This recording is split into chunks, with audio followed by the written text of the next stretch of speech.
At night, I feel like I'm standing in a room full of women who know what it's like to love deep, to trust hard, and to still end up carrying the weight of a broken heart. But sis, I came to tell you heartbreak isn't the end of your story. Oh no. It's just the beginning of a new chapter God's about to write through you. When a man hurts you, the enemy wants you to crumble, to question your worth, to fold into bitterness. But I believe God sent me here to tell you something different. Confuse him. Not with anger, not with revenge. Confuse him with your healing. Confuse him with your joy. Confuse him with your peace that makes no sense. Because when you rise instead of fall, you don't just confuse him, you glorify the God who's been holding you all along. So if you're ready, let's talk about how to move with power, how to rise with dignity, and how to confuse every spirit that thought you would stay broken. Healing loudly is not about making noise for attention. It's about making noise in the spirit. It's about letting the world see that you are not going to hide your healing like it's something shameful. You're not going to tuck your tears away behind closed doors and pretend like nothing happened. Healing loudly is a declaration. It's telling yourself and everybody around you that what tried to break you will not silence you. You don't have to make a public announcement about your pain, but your progress ought to be visible. Your growth should shine so brightly that people can help but notice that something inside of you has shifted. When a man hurts you, when he betrays your love, when he mishandles your heart, the temptation is to go bitter, to close your heart like a locked door, to become cold and calculated, to spit venom with your words and let resentment wrap itself around your spirit like a snake. That's the easy route. That's the default setting when you're wounded. But you are not a woman who was created to live on default. You are a woman who was designed to live by divine intention. You have too much destiny tied up in your name to let bitterness build a home inside you. Healing loudly means waking up every day and choosing wholeness over hatred. It means speaking life over yourself even when the voices in your head want to replay what he did to you. It means refusing to let what someone else did contaminate what God is trying to do in you. Every time you forgive when you have every right to stay mad, you're healing loudly. Every time you decide to trust God more than your pain, you're healing loudly. Every time you put one foot in front of the other and keep building, keep believing, keep becoming, you are healing loudly. You heal loudly when you set boundaries without bitterness. You don't have to cuss him out or drag his name through the mud. Your silence, your absence, your peace will say everything that needs to be said. Healing loudly looks like protecting your energy. It looks like deciding that your peace is too expensive to be disrupted by someone who didn't know how to handle you. It looks like declining invitations to arguments, refusing to attend pity parties, and RSVPing yes to your own growth. Some people will misunderstand your healing. They'll think you're pretending. They'll think you're faking. They'll wonder why you're smiling when you should still be crying. Let them wonder. Confusion is part of the process. Healing loudly isn't for them anyway, it's for you. It's for the little girl inside of you who thought love was supposed to hurt. It's for the woman you're becoming who knows that real love doesn't cut you to pieces. It's for the future generations who will watch how you responded to betrayal and learn how to rise. Healing loudly does not require an audience. You don't need the approval of the person who hurt you to start healing. You don't need closure from someone who doesn't even have closure with themselves. Healing is not a group project. Healing is between you and God. It's an act of rebellion against every lie the enemy told you about your worth. It's a sacred, personal, powerful journey that just so happens to shine so brightly it spills out for the world to see.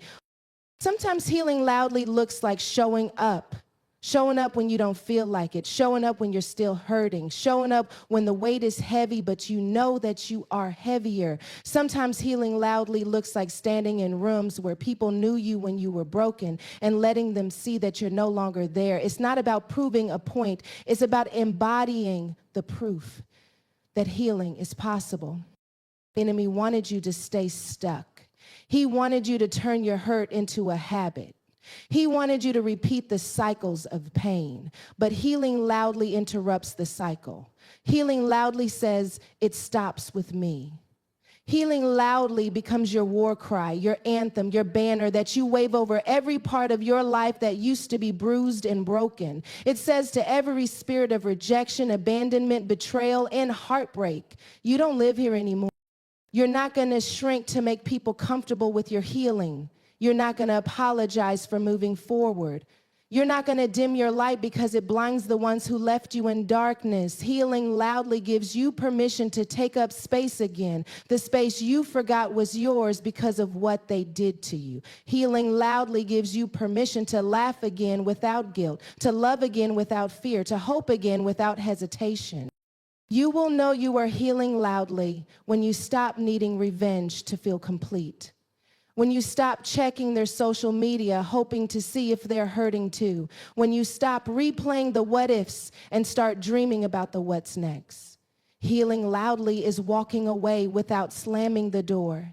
It's letting go without needing them to know you let go. It's choosing peace so fiercely that chaos has no choice but to leave your life. And healing loudly isn't just about your ex. It's about you. It's about reclaiming your identity. It's about remembering who you were before the heartbreak and who you were always meant to become after it. It's about realizing that pain doesn't get the final say, purpose does. It's about realizing that you didn't lose anything that God can't replace with better. It's about realizing that you don't have to beg for love that's real. You don't have to chase after someone who couldn't see your worth. Real love, God-ordained love, will find you healing, not hiding. Healing loudly means being brave enough to feel every feeling, but wise enough not to let every feeling have the microphone. It's letting yourself grieve what was lost without losing yourself in grief. It's refusing to let the wound become your identity. It's living so fully, so freely that the ones who hurt you can't recognize the woman they tried to break. It's about becoming so whole that your healing speaks louder than your hurt ever could. Staying unshaken doesn't mean you don't feel the blow. It doesn't mean you don't sit in your room some nights and wonder how someone could mishandle a heart that only wanted to love them. Staying unshaken means that even though the earthquake of betrayal hit your life, you refuse to let it destroy the foundation of who you are. It means the tears may fall, but they won't wash away your worth. The pain may speak, but it won't silence your power. Staying unshaken is a mindset, a posture of the heart that says, I can bend, but I won't break. When someone hurts you, especially someone you let close enough to know your fears, your dreams, your soul, the easiest thing to do is to give that hurt a seat at your table, to let it feast on your confidence, to let it rearrange how you see yourself. But staying unshaken means you deny pain the permission to redefine you. You let yourself process it, you honor the feelings, but you don't let them make a home inside your spirit. You don't hand the keys of your future to someone who fumbled your past. Staying unshaken means you stay rooted in the truth of who you are, even when your emotions try to tell you otherwise. Staying unavailable is the part that confuses the very spirit that tried to break you. It's the refusal to make yourself emotionally accessible to old wounds dressed in new apologies. It's guarding your peace like it's the most sacred treasure in your life, because it is. Being unavailable doesn't mean you're cold. It doesn't mean you're bitter. It means you have realized that not everyone deserves access to you just because they realize too late how rare you are. It means you have stopped handing out VIP passes to people who treated you like general admission. When you stay unavailable, you protect your healing from contamination. You refuse to let temporary people talk you out of permanent progress. You recognize that the same spirit that hurt you will often try to circle back around when it sees you standing stronger.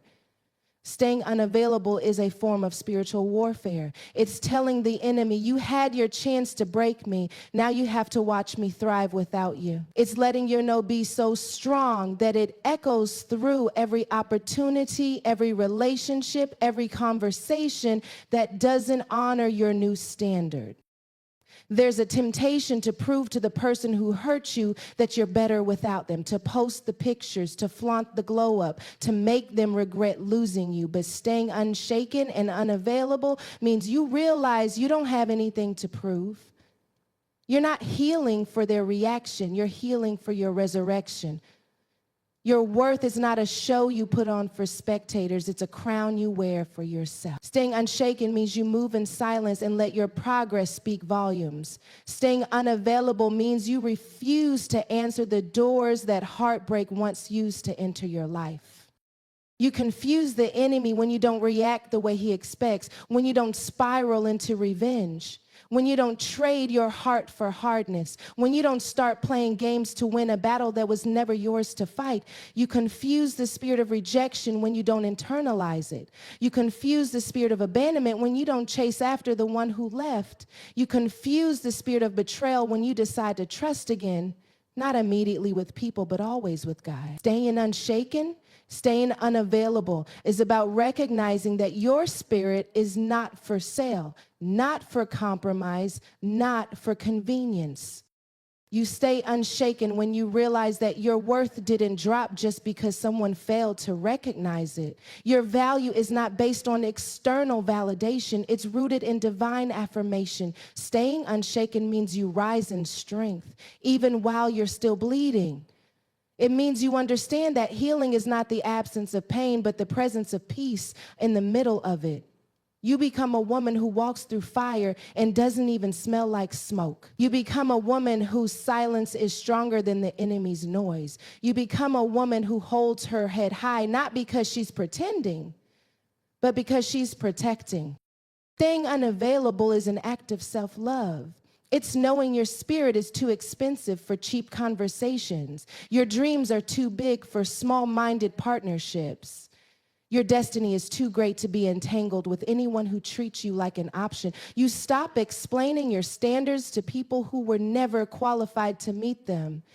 You stop lowering the bar just because someone got tired of reaching.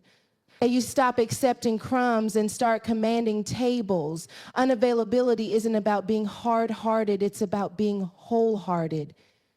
It's about preserving the parts of you that are sacred until the one who sent, not just someone who stumbled upon you, comes correct.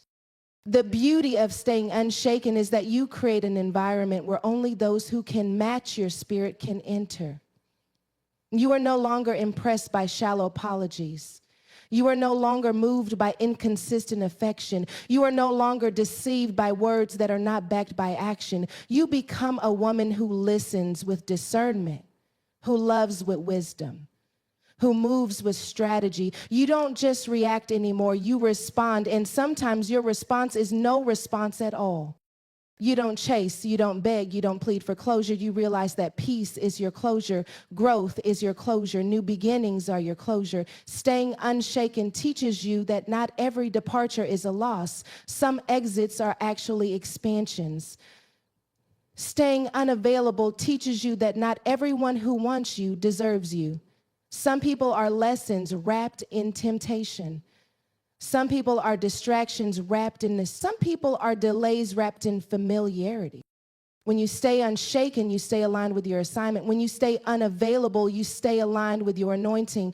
You realize that heartbreak was not your destination. It was your detour to something greater. You realize that God will often remove who you thought you needed to make room for who you were destined to become. You realize that healing is not about forgetting the hurt. It's about remembering your power. The woman who stays unshaken is dangerous to the kingdom of darkness. The woman who stays unavailable to foolishness is a weapon in the hands of God. She is a threat to every generational curse that thought it would continue. She is a breaker of cycles. She is a carrier of light. She is the living proof that hurt doesn't have the final word. Hope does. She walks in rooms and shifts atmosphere. She speaks and demons tremble. She smiles and heaven rejoices. You don't have to perform for acceptance anymore. You don't have to compromise for love anymore. You don't have to lose yourself trying to hold on to someone who was never meant to carry you. Staying unshaken, staying unavailable is choosing you, choosing your peace, choosing your destiny, choosing your future over your past.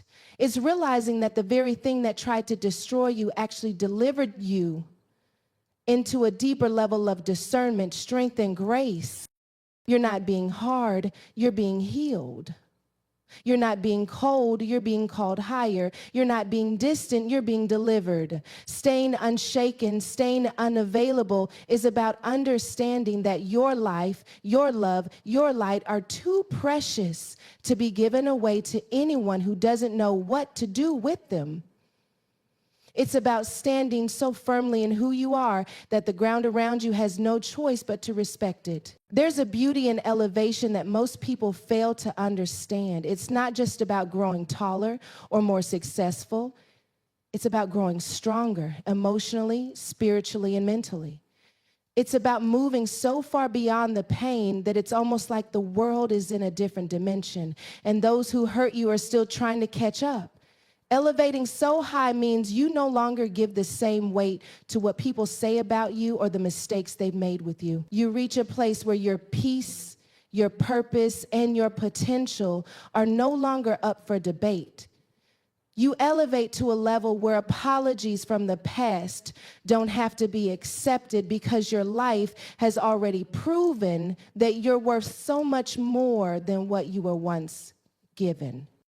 When someone hurts you, there's a temptation to lower yourself to their level, to meet them where they are, to fight back and prove them wrong. But elevation doesn't require a battle. It simply requires you to rise. When you rise, you stop being accessible to the people who tried to hold you down. You stop letting the ones who hurt you have space in your life, your mind, and your heart.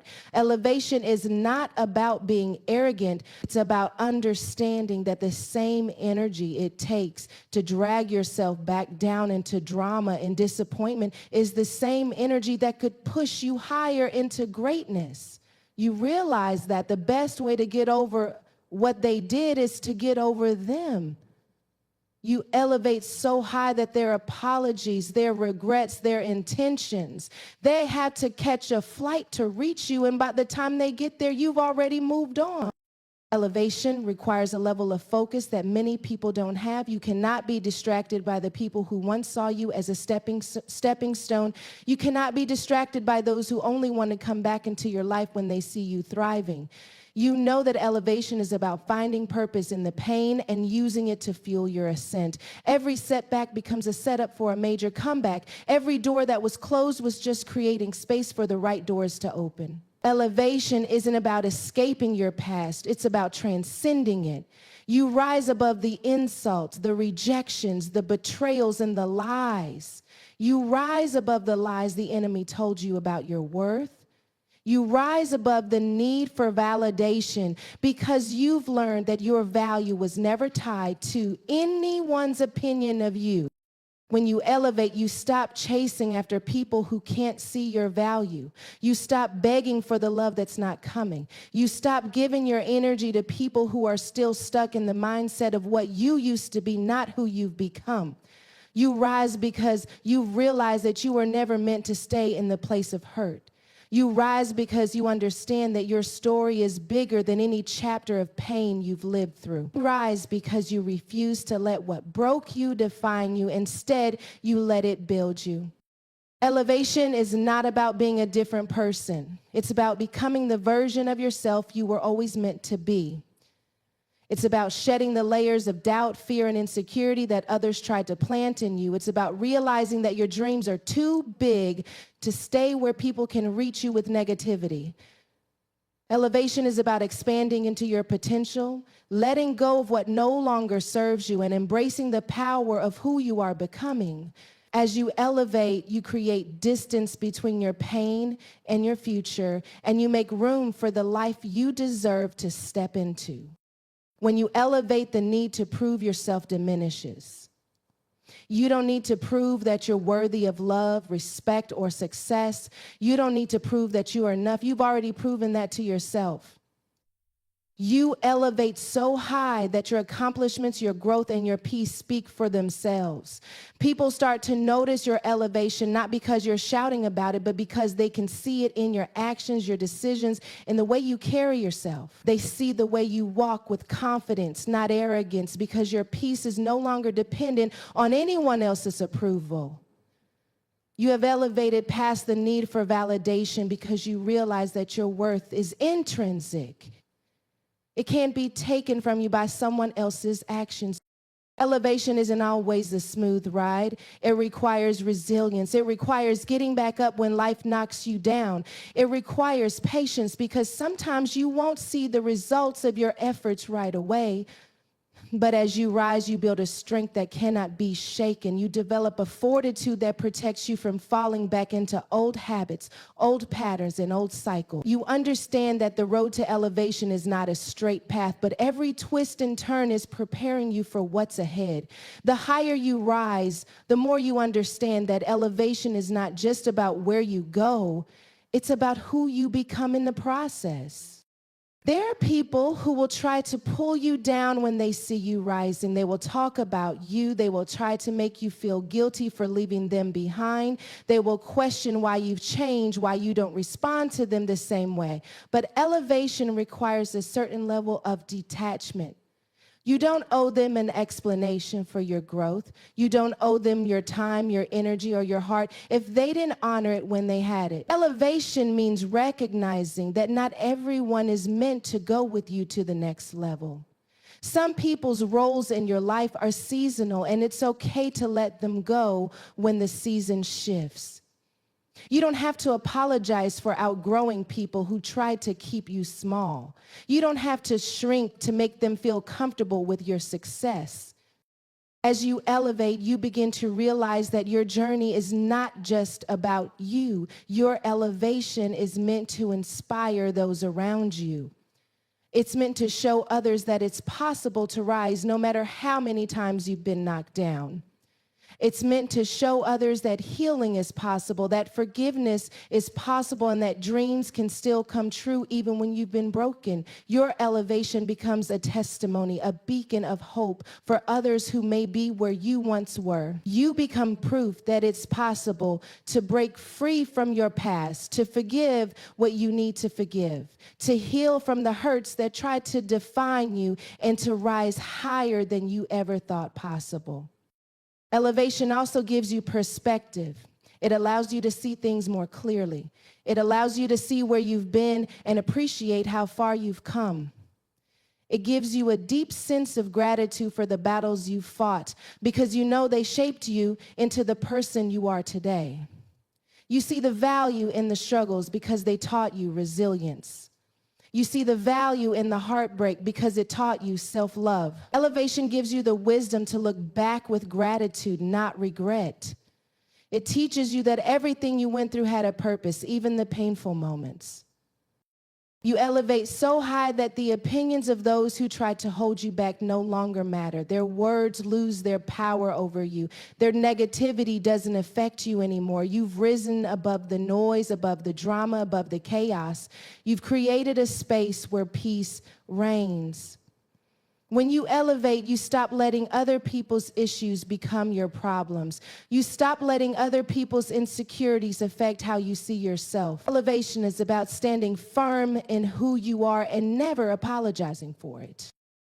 Um, as you continue to rise, you come to a point where you no longer look back. Not because you're bitter or resentful, but because you've learned that you can't move forward by keeping one foot in the past. You elevate because you know that your future is too bright to stay in a place that doesn't honor your light.